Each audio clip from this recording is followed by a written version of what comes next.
2024 को लेकर आपकी भूमिका क्या रहेगी चुनाव? देखिए, हम एनडीए में शामिल हैं जी।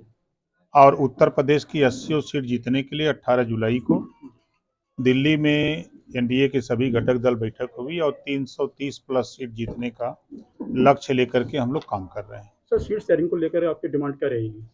देखिए, जब सीट का बंटवारा होगा तो कोई झगड़ा नहीं है। लक्ष्य एक है कि तीसरी बार माननीय नरेंद्र मोदी जी को प्रधानमंत्री बनाना, एक लक्ष्य लेकर के, और गरीबों के विकास के लिए जो योजनाएं देश और प्रदेश में बन रही हैं उनके दरवाजे तक पहुंचाने का संकल्प। सर, पिछले काफ़ी समय से चर्चा थी कि आपको मंत्री बनाया जाना है, इसको लेकर क्या कहेंगे? कब मंत्री जल्दी, बनना है? जिस दिन मंत्रिमंडल का विस्तार होगा उस दिन हो जाएगा।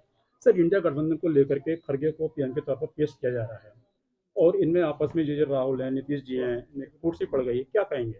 क्या ये मोदी से मुकाबला कर पाएंगे? देखिए, जनता के पैसे को लूटने वाले लोग हैं और ये लूट करके ये अपना जान बचाने के लिए ईडी सीबीआई से ये लोग गठबंधन किए हैं। अभी इन लोगों में यही नहीं तय हो पा रहा कि हम बड़े कि तुम बड़े, कौन बड़ा है, इसी को लेकर लड़ाई हो रही है और ये लड़ाई लड़ते रहेंगे।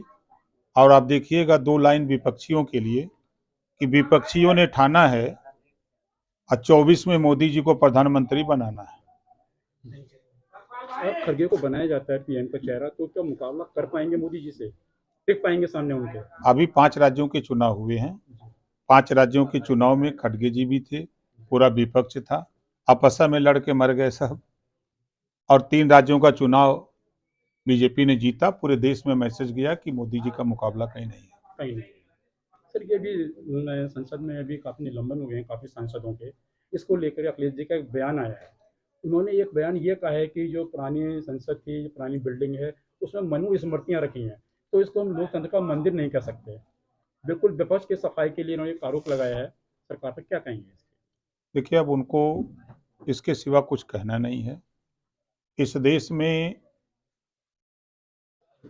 जब सच्चर कमेटी गठित हुई, सच्चर कमेटी की रिपोर्ट आई, एक बार भी उस पर चर्चा अखिलेश जी को नहीं करना है।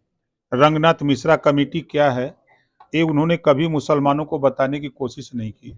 सामाजिक न्याय समिति जो 27% आरक्षण राघवेंद्र सिंह के नेतृत्व में कमेटी बनी है, 27% आरक्षण को 7, 9, 11 में बांटकर सभी पिछड़े समाज के लोगों को आरक्षण का लाभ देने की वकालत राघवेंद्र सिंह ने की।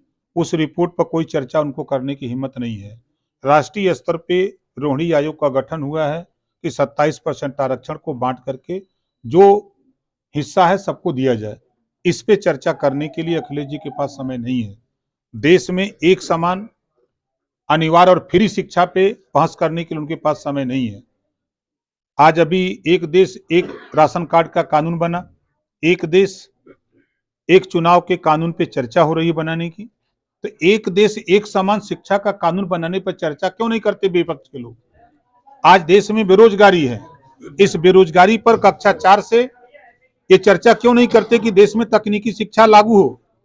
आज मोबाइल बनाना, लैपटॉप बनाना, फ्रिज बनाना, एसी बनाना, कूलर बनाना, मोटरसाइकिल बनाना, इस तरह के विषय बने और कक्षा 4 से एक विषय पढ़ना अनिवार्य कर दिया जाए।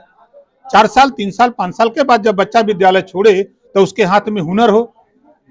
वो स्कूल छोड़ने के बाद, कॉलेज छोड़ने के बाद बच्चा जब हुनर रहेगा तो कहीं भी प्रैक्टिकल 2 महीना 3 महीना कर करके वो अपनी जीविका चला सकता है। इस पे वो क्यों नहीं चर्चा करते? ये फिजूल की चर्चा जिससे न कुछ जनता को मिलना है, न देश का भला होना है, वो फिजूल की चर्चा करते हैं। अब उन लोगों का लंबे समय तक इसी यही बात बोलेंगे और कुछ बोलने की देखिए सर, हैसियत। विपक्ष जो है खास करके अखिलेश जी लगातार निशाना साधते रहे बीजेपी सरकार पे कि बीजेपी मुद्दों की बात नहीं कर रही है, विकास की बात नहीं कर रही, वो सिर्फ हिंदू मुस्लिम की बात कर रही है, राम मंदिर की बात कर रही है कि अगला चुनाव किस मुद्दे पर होगा? विकास के मुद्दे पर होगा, हिंदुत्व के मुद्दे पर होगा, राम मंदिर पर होगा? देखिए, जो चुनाव होगा पूरे देश में विकास के नाम पर चुनाव होगा, देश की सुरक्षा पे सवाल होगा, अमन चैन भाईचारे के लिए चुनाव होगा। जहां तक सवाल समाजवादी पार्टी अखिलेश यादव जी को लेकर चिंतित है, उनके विषय में जान लीजिए। अभी 5 राज्यों के चुनाव में मध्य प्रदेश चुनाव लड़े, 71 सीटों पर चुनाव लड़े, भाषण क्या दिया? कांग्रेस चालू पार्टी है, कांग्रेस को वोट मत देना, जब हमको धोखा दिया तो फिर आप लोगों को धोखा देते देर नहीं लगेगी। मतलब उनकी मंशा भारतीय जनता पार्टी को जिताना, उनकी मंशा आपने देखा कि उन्हीं की पार्टी के प्रोफेसर राम गोपाल जी जब चुनाव का रिजल्ट आता है तो बयान देते हैं कि मोदी जी का जादू है। उन्हीं का बयान है, आप लोगों के चैनल पे चला। तो फिर जब मोदी जी का जादू है तो फिर 24 में कहाँ कर लड़ रहे हो, तो मोदी जी का जादू चलेगा ना। तीसरा आप उठा के देखिए, ये लोग दिन में भाजपा के खिलाफ बोलते हैं अखिलेश जी, रात को गुलदस्ता लेकर के शरणम गच्छामि योगी मोदी जी के शरण में जाते हैं। आपने अभी देखा 1 तारीख को सदन के अंदर मुख्यमंत्री योगी आदित्यनाथ जी ने जो बयान दिया, गोमती रिवर फ्रंट पे कहां कैसे कैसे लूटा, सीबीआई जांच में खनन घोटाले में नाम आया, बच कैसे रहे हैं। हमारे आपके ऊपर अगर कोई एक मुकदमा लिख दिया जाए तब पुलिस घिरा के ले जाएगी जेल, ये बच कैसे रहे हैं। चाहे राम गोपाल हो, चाहे शिवपाल हो, चाहे अखिलेश जी हो, चाहे उनके बेटे जो फंसे हैं उसमें क्यों बच रहे हैं। ये रात को जाते हैं, हाथ जोड़ते हैं, गिड़गिड़ाते हैं कि जान बचाए रखिए, दिन में बोलने की छूट खाली दीजिए। तो ये हम तो ओम प्रकाश राजभर सट करके हम एनडीए में शामिल होकर सट के मोदी जी को प्रधानमंत्री बनाने का काम कर रहे हैं। अखिलेश जी हट करके सहयोग 24 में मोदी जी को प्रधानमंत्री बनाने का कर रहे हैं। सर यूपी की सियासत में से मायावती देखिए मौन है, वो किधर जाएंगी। हाँ, विपक्ष कह रहा है वो बीजेपी वो उनका भी दे रही है, साइलेंट दे रही है। एक उन पर आरोप और लग रहा है सर कि मुस्लिम नेता यूँ कह रहे हैं कि मायावती जो है मुस्लिमों का वोट तो चाहिए उनको, लेकिन मुस्लिमों को नेता अपनी पार्टी पोजीशन से निकाला जा रहा है। जिस तरीके से क्या कहेंगे, मुस्लिम विरोधी है क्या है, किस तरीके से। समाजवादी पार्टी कौन सा दूध का धोवल हो। 89 में माननीय मुलायम सिंह यादव जी मुख्यमंत्री बने तो भारतीय जनता पार्टी का सहयोग था ना, समर्थन, याद है ना। और भारतीय जनता पार्टी खुल करके